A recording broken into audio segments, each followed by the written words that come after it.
grande déesse multiple, célébrée durant des milliers et des milliers d'années. Mais elle n'est pas seule.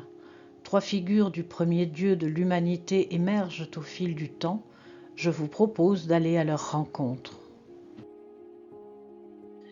Nous n'avons trouvé aucun Mars équivalent des Vénus préhistoriques, et les gravures sur roche n'en représentent que 74.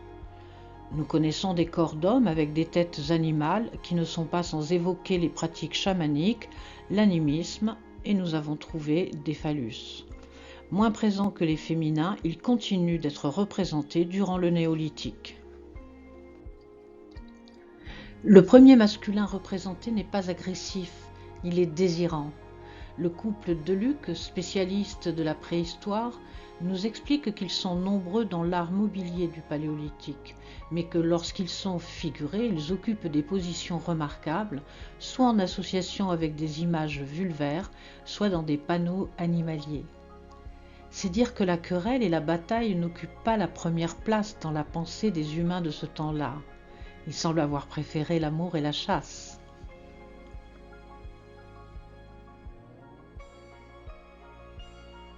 Outre les phallus, les premières représentations du masculin que nous connaissons sont des êtres négligemment dessinés, souvent ityphaliques, c'est-à-dire désirants, ou mi-humain, mi-animal. Ils ressemblent à des sorciers, des chamans, des chasseurs. Ils chassent et ils dansent.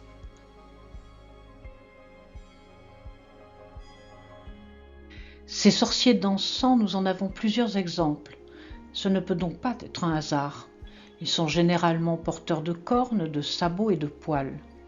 Humains grimés ou symboliques d'un dieu, ou les deux à la fois, c'est un des aspects majeurs qui nous apparaît au Paléolithique. Des cornes en voilà, avec ce dieu connu dans le monde celte, mais en réalité bien antérieur, Cernunnos. Il a parfois des cornes de taureau, mais plus souvent des cornes de cerf.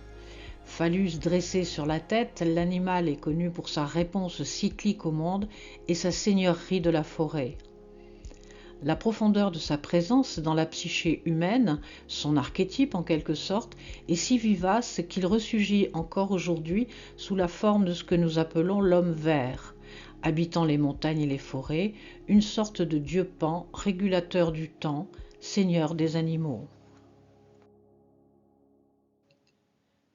Nous le trouvons déjà dans les gravures préhistoriques de Fontainebleau, telles que nous l'a merveilleusement exposé le musée de la préhistoire de Nemours en 2024. Le dieu en deux temps, deux phases, une fois avec ses bois, une fois sans, flanqué d'une roue du temps et d'un rectangle, peut-être celui de l'incarnation.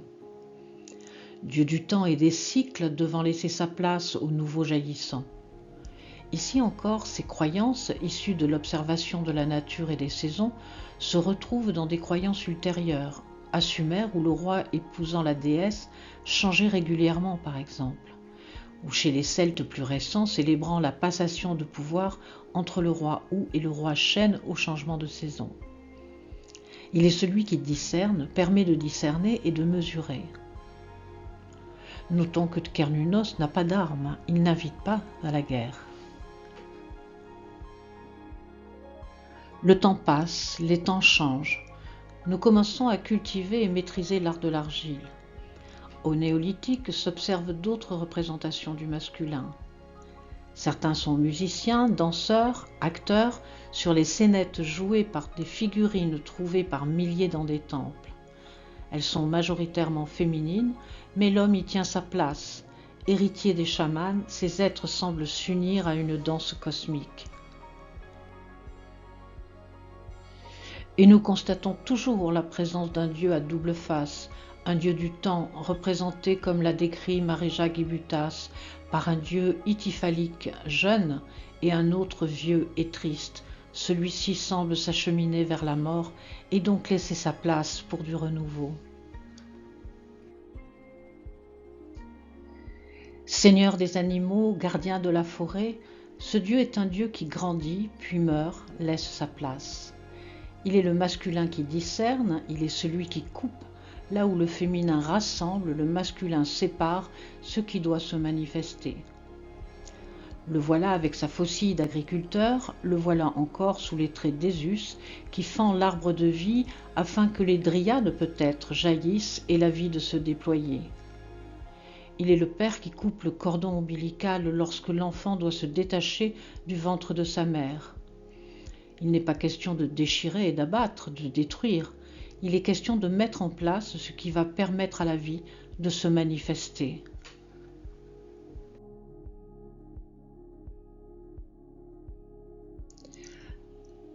Corne ou bois qui tombe et repousse, nature des choses qui doivent mourir pour renaître, rythme du temps qui passe, rien de plus proche que le mouvement de la lune avec ses phases qui montent, se dressent puis retombent. Les premiers dieux furent cornus et lunaires, ainsi en était-il de Sin en Mésopotamie, de Mani chez les Germains, ou même Osiris en Égypte.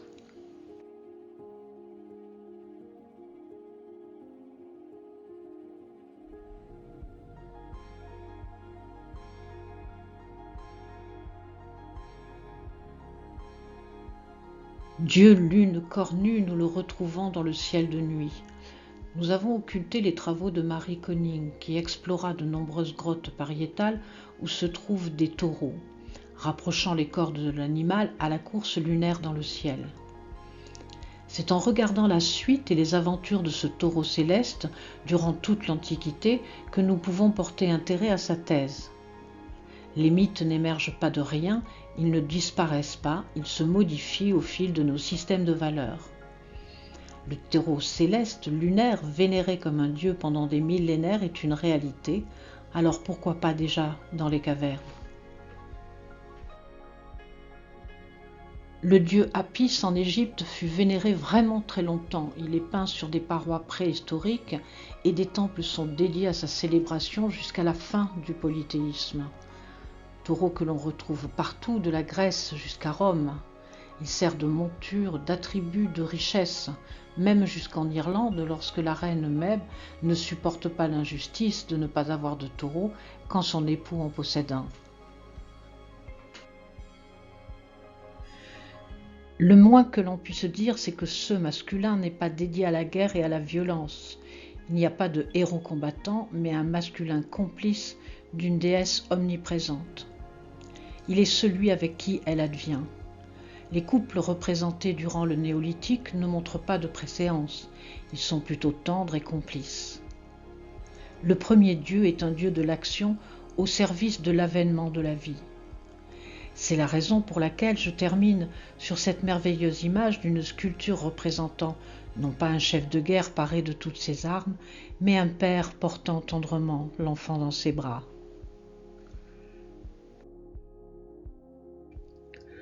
Retrouvez plus de détails sur mon ouvrage Le culte de la grande déesse des origines, paru aux éditions du Serpent sur amazon.fr.